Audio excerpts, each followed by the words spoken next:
नमस्कार दोस्तों। मध्य रात्रि का घोर अंधकार, एक और हिंसक पशुओं की रक्त पिपासु गर्जना और दूसरी ओर सूखी कंटीली पत्तियों की शैया पर गूंजता एक नवजात शिशु का रुदन। अत्यंत भयावह दृश्य।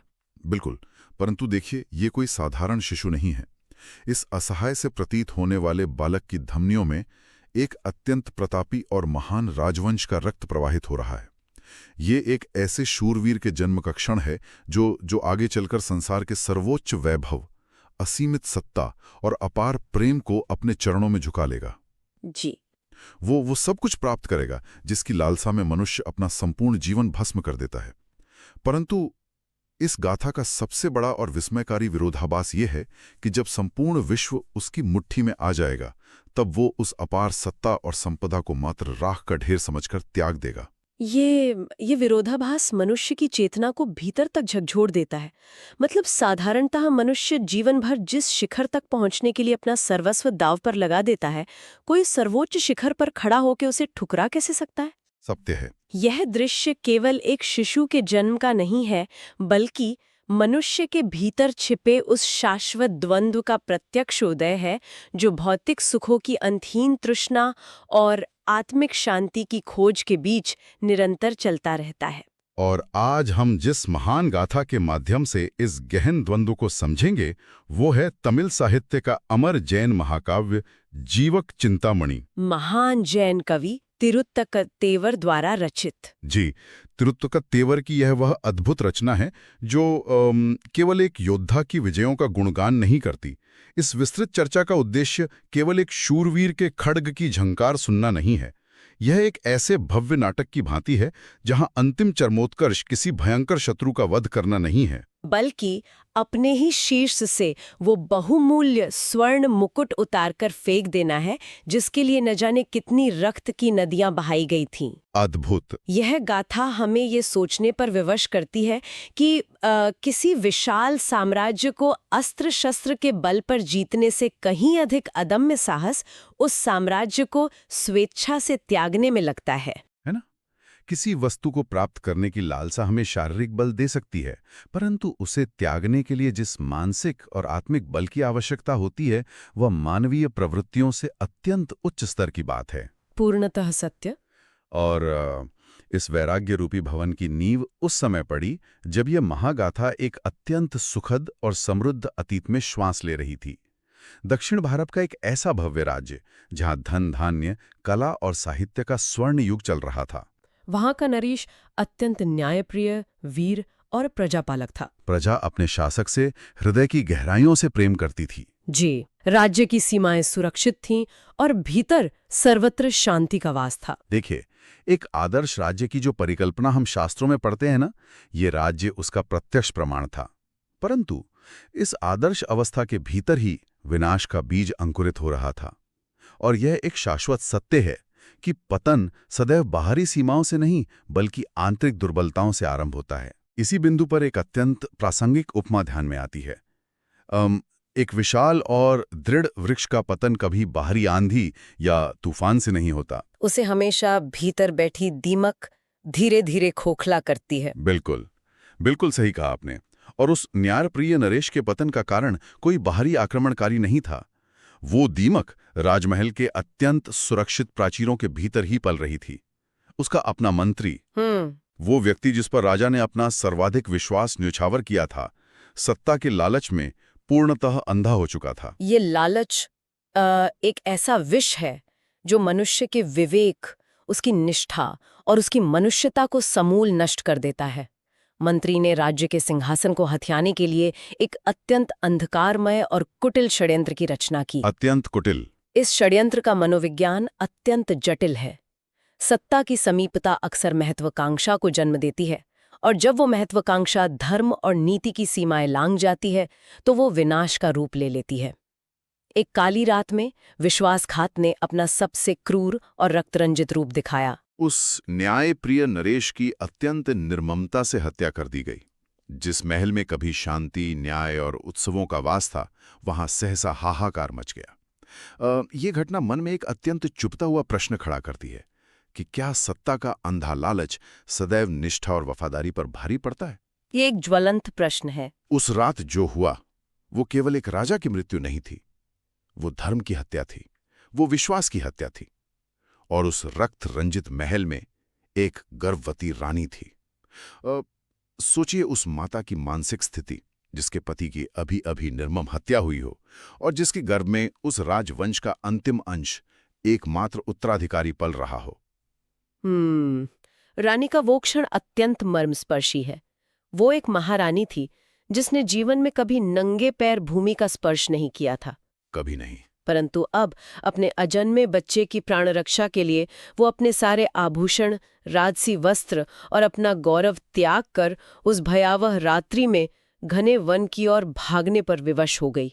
रोंगटे खड़े कर देने वाला दृश्य है ये। ये केवल प्राण बचाने की दौड़ नहीं थी, वो नियति का एक क्रूर प्रहार था जिसने एक अजन्मे राजकुमार को स्वर्ण के पालने से निकालकर कांटों भरी भूमि पर धकेल दिया था। भय, शोक और करुणा का ऐसा दृश्य जो किसी भी पाषाण हृदय को भी द्रवित कर दे। और उसी घने वन की कठोर, निर्दयी और अंधकारमय परिस्थितियों के बीच जन्म होता है बालक जीवक का। जी, वो रानी जिसने जीवन भर केवल सुख और वैभव देखा था, अब वन के कंदमूल और जंगली पशुओं के बीच अपने नवजात पुत्र को जन्म देती है। परंतु देखिए, नियति का चक्र अत्यंत विचित्र होता है। उस अनाथ और असहाय राजकुमार का लालन पालन एक अत्यंत दयालु व्यापारी परिवार के माध्यम से सुनिश्चित होता है। यहाँ नियति एक अत्यंत महत्वपूर्ण भूमिका निभाती है। रानी वन में शिशु को जन्म देकर असीम पीड़ा में है, परंतु एक व्यापारी जो उस मार्ग से गुजर रहा था उस शिशु को अपना लेता है। अद्भुत संयोग। जीवक एक ऐसा बालक था जिसके भीतर राजसी रक्त और शूरवीरता जन्म से ही विद्यमान थी, परंतु उसका लालन पालन एक सामान्य संघर्षशील परिवेश में हुआ। और यही वो दोहरी पृष्ठभूमि है जो जीवक के चरित्र को असाधारण बनाती है। वो मात्र एक योद्धा बनकर नहीं उभरता जी, उसकी शिक्षा अत्यंत व्यापक और बहुआयामी होती है। परंतु यहाँ मेरे मन में एक गहरी शंका उत्पन्न होती है। एक बालक जो राजमहल की उत्तम और सुव्यवस्थित शिक्षा दीक्षा से दूर है, एक वन में जन्मा और बाद में एक सामान्य व्यापारी के घर पल रहा है, वो अस्त्र शस्त्र संचालन से लेकर संगीत, दर्शन और चिकित्सा विज्ञान तक हर विद्या में इतना निपुण कैसे हो सकता है? मतलब क्या ये महाकाव्यों की सामान्य अतिशोक्ति नहीं प्रतीत होती? मेरा तात्पर्य है, कठोर और अभावग्रस्त परिस्थितियां तो प्रायः मनुष्य के मनोबल को तोड़ देती हैं। यह शंका अत्यंत स्वाभाविक है।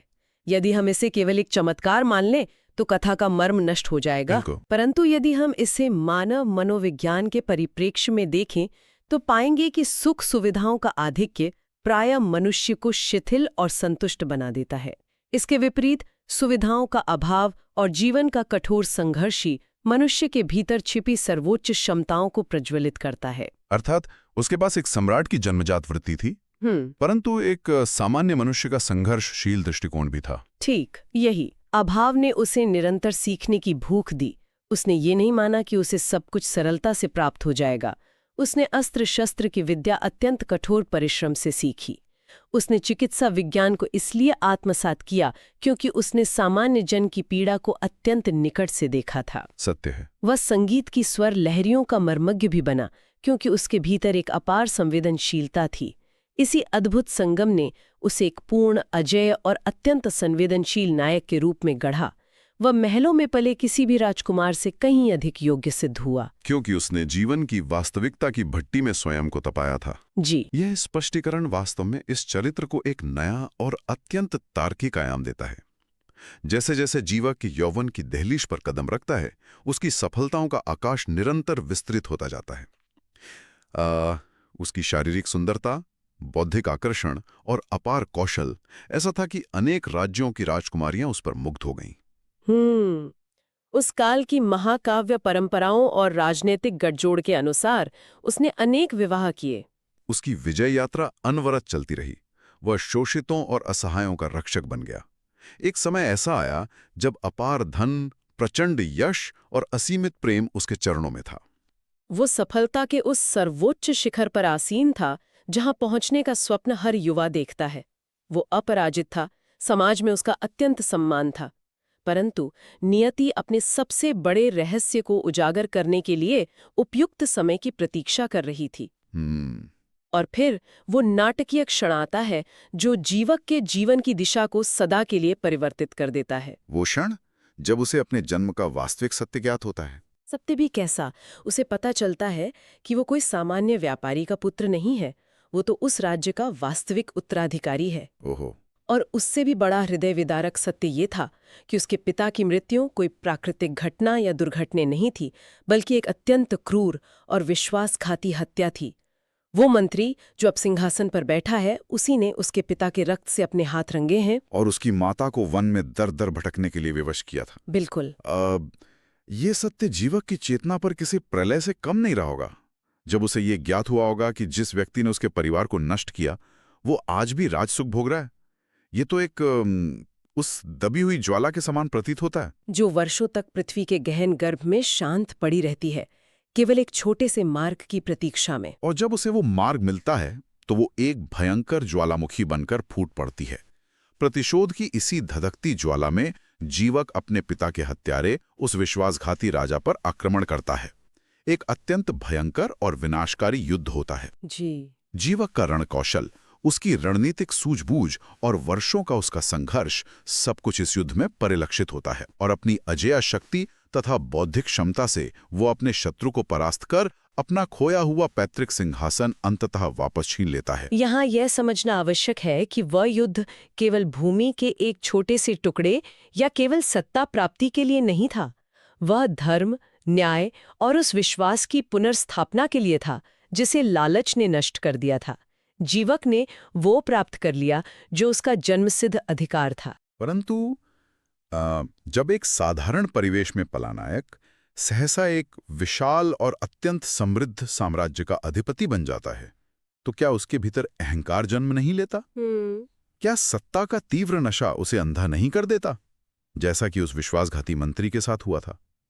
अक्सर हम देखते हैं कि सत्ता प्राप्ति के पश्चात शोषित स्वयं शोषक बन जाता है। यह एक अत्यंत गूढ़ प्रश्न है और यहीं जीवक के चरित्र की सबसे बड़ी महानता प्रमाणित होती है। कैसे? उसका लालन पालन उन कठोर परिस्थितियों में हुआ था जहां उसने सामान्य जन की पीड़ा, भूख और संघर्ष को अपनी आंखों से देखा था। सिंहासन प्राप्त करने के पश्चात भी उसका न्यायपूर्ण स्वभाव, उसकी विनम्रता और संवेदनशीलता तनिक भी नष्ट नहीं हुई। अद्भुत। उसने मंत्री की भांति प्रतिशोध में अंधी क्रूरता का प्रदर्शन नहीं किया। इसके विपरीत उसने अत्यंत आदर्श, नीतिगत और धर्मानुकूल शासन किया। राज्य दिन दूनी रात चौगुनी उन्नति करने लगा। प्रजा अत्यंत सुखी, सुरक्षित और संतुष्ट थी। यदि ये कोई साधारण कथा होती तो कथा संभवतः यहीं समाप्त हो जाती। दुष्ट का अंत हुआ, नायक को उसका अधिकार मिला, वो सिंहासन पर बैठा और सब सुखपूर्वक जीवन व्यतीत करने लगे। एक अत्यंत सुखद अंत। परंतु जीवक चिंतामणि की वास्तविक गहराई, इसका असली मर्म तो यहीं से आरंभ होता है। बिल्कुल। प्रतिशोध पूर्ण हो चुका है, राज्य अत्यंत समृद्ध है, प्रजा सुखी है, परंतु राजमुकुट धारण करने वाले जीवक के भीतर एक अत्यंत गहरी, चुभने वाली शून्यता जन्म लेने लगती है। यह वह सूक्ष्म बिंदु है जहां यह महाकाव्य अपनी भौतिक और सांसारिक परिधि को तोड़कर आध्यात्मिक तथा दार्शनिक ऊंचाई की ओर प्रस्थान करता है। देखिए, जब मनुष्य जीवन के संघर्ष में होता है तो उसका लक्ष्य स्पष्ट होता है जी। परंतु जब उसके पास पाने के लिए कुछ भी शेष नहीं रहता, तब वह स्वयं के अस्तित्व पर प्रश्न करने लगता है। जीवा की स्पष्ट रूप से देखने लगा कि जिस सत्ता, जिस सिंहासन और जिस राजमुकुट के लिए इतना भयंकर रक्तपात हुआ, क्या वह शाश्वत है? उसकी अंतरात्मा में ये प्रश्न गूंजने लगा, क्या मानव जीवन का अंतिम और सर्वोच्च लक्ष्य केवल यही है? क्या ये मुकुट, ये क्षणभंगुर वैभव, ये चारों ओर गूंजती प्रशंसा ही सब कुछ है? जी। ये मानसिक अवस्था अत्यंत जटिल है। जब किसी व्यक्ति के पास संसार का हर सुख हो, तब उस सब कुछ को छोड़ने का विचार ही अत्यंत भयावह प्रतीत होता है।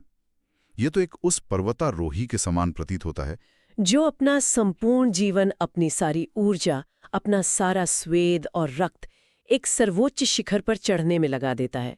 वो मार्ग की हर बाधा को पार करता है और जब वो अंततः उस चोटी पर पहुंचकर ऊपर देखता है तो सहसा उसे ये भान होता है कि असली आकाश तो अभी भी उससे अनंत दूरी पर है। क्या अद्भुत उपमा है। जिस शिखर को वो अपनी अंतिम मंजिल समझ रहा था, वो तो केवल एक भ्रम मात्र था। वो तो केवल पृथ्वी का एक उभरा हुआ हिस्सा था। अनंत आकाश तो अभी भी अछूता है। बिल्कुल, ये शून्यता और इस भ्रम की अनुभूति ही आध्यात्मिक जागृति का प्रथम सोपान है। जीवक को ये अनुभव होने लगा कि उसने बाहर के संसार को तो जीत लिया है, परंतु भीतर का संसार अभी भी अशांत है। और इसी अत्यंत संवेदनशील मानसिक अवस्था में जीवक के जीवन में जैन साधुओं का प्रवेश होता है। उनका आगमन केवल कुछ व्यक्तियों का राजमहल में आना नहीं था, बल्कि एक संपूर्ण अत्यंत गहरे दर्शन का जीवक की चेतना में प्रवेश था। उन साधुओं के उपदेशों ने जीवक की आत्मा को झकझोर कर रख दिया। उन साधुओं ने ऐसा क्या कहा जिसने एक अजेय योद्धा के विचारों को इस प्रकार परिवर्तित कर दिया? उन्होंने उसे जैन दर्शन के मूल सिद्धांतों से अवगत कराया।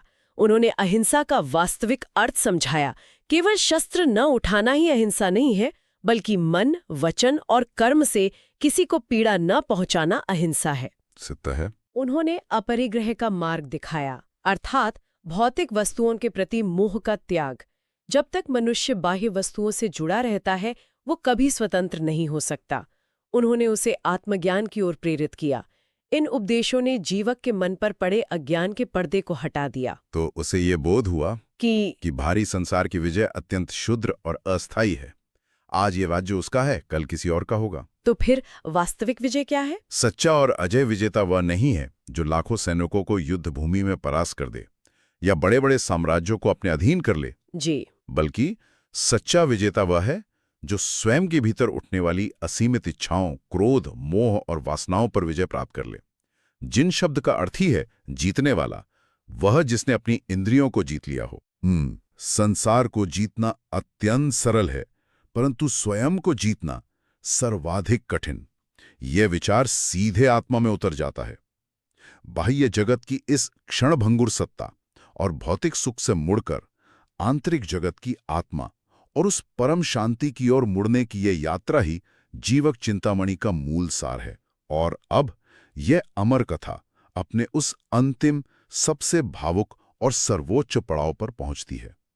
वह अद्भुत और अकल्पनीय क्षण जब जीवक स्वेच्छा से अपने जीवन का सबसे बड़ा निर्णय लेता है। जी, वह स्वर्ण मुकुट जिसके लिए एक भयंकर महायुद्ध हुआ था, वह भव्य राजमहल जहां सुख और वैभव की कोई सीमा नहीं थी, और वो परिवार जिससे उसका अत्यंत गहरा मोह था, इन सभी का वो पूर्ण रूप से त्याग कर देता है। अविश्वसनीय। एक अजय और महान योद्धा जिसके नाम मात्र से बड़े बड़े शत्रुओं के हृदय कांप उठते थे, वह अपने सभी राजसी वस्त्रों को उतार फेंकता है। वो एक अत्यंत साधारण सन्यासी का वेश धारण कर लेता है। वह ध्यान, तप और अत्यंत कठोर साधना के मार्ग पर नंगे पैर निकल पड़ता है, ताकि वो जन्म और मृत्यु के इस अंतहीन चक्र से मुक्त होकर मोक्ष प्राप्त कर सके। वो राजमहल का विशाल द्वार छोड़कर उस अज्ञात पथ पर निकल जाता है, जहां न कोई राज्य है, न कोई राजा, न कोई प्रजा, केवल एक आत्मा है और उसकी अनंत शांति की खोज। एक ऐसा प्रसंग जो आंखों में जल भर देता है और मन को एक अत्यंत गहरे सन्नाटे में छोड़ देता है, जहां शब्द समाप्त हो जाते हैं और केवल मौन शेष रह जाता है। बिल्कुल, यही वो शाश्वत संदेश है जिसके कारण सदियों पश्चात आज भी ये महाकाव्य अमर है। ये हमें बार बार स्मरण कराता है कि हमारी भौतिक सफलताएं हमें बाहर से कितना भी विशाल और शक्तिशाली क्यों ना बना दें, परंतु सच्ची पूर्णता, वास्तविक मुक्ति भीतर के त्याग और आत्मज्ञान से ही प्राप्त होती है। हम अक्सर इतिहास में उन शासकों को स्मरण करते हैं जिन्होंने सत्ता के लिए अनगिनत युद्ध किए, जो अपने सिंहासन से अपनी अंतिम श्वास तक चिपके रहे। हम उनके नाम पर स्मारक बनाते हैं, उनके विजय अभियानों का अध्ययन करते हैं, परंतु जीवक की ये गाथा आज हम सभी के समक्ष एक अत्यंत भयानक और गहरा प्रश्न खड़ा करती है। क्या वे शासक जो सत्ता को कसकर पकड़ते हैं, वे अंततः इतिहास के पन्नों में केवल अपनी क्रूरता के लिए जाने जाते हैं या पूर्णतः विस्मृत हो जाते हैं? और वे जो सत्ता के सर्वोच्च शिखर पर पहुंचकर भी उसे स्वेच्छा से त्यागने का अदम्य साहस रखते हैं, क्या वही वास्तविक रूप में अमर होते हैं? ये सोचने पे विवश कर देता है। क्या सच्ची अमरता मुकुट को शीश पर धारण करने में है या उसे उतारकर फेंक देने के अपार साहस में? बिल्कुल। आज हम सभी अपने अपने जीवन में किसी न किसी सिंहासन या भौतिक सुख के लिए निरंतर युद्ध कर रहे हैं, परंतु रुककर सोचिएगा, क्या वो वस्तु जिसे पाने के लिए आप अपना सब कुछ दांव पर लगा रहे हैं वास्तव में आपको शांति देगी, या वह केवल एक नया बंधन है? इस गहन विमर्श को हम इसी विचार के साथ विराम देते हैं।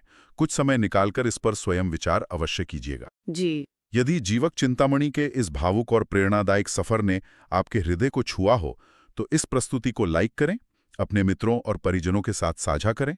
आपके विचार क्या हैं, ये हमें टिप्पणी करके अवश्य बताएं, और ऐसी ही मर्मस्पर्शी गाथाओं के लिए हमारे चैनल को सब्सक्राइब करना ना भूलें। नमस्कार।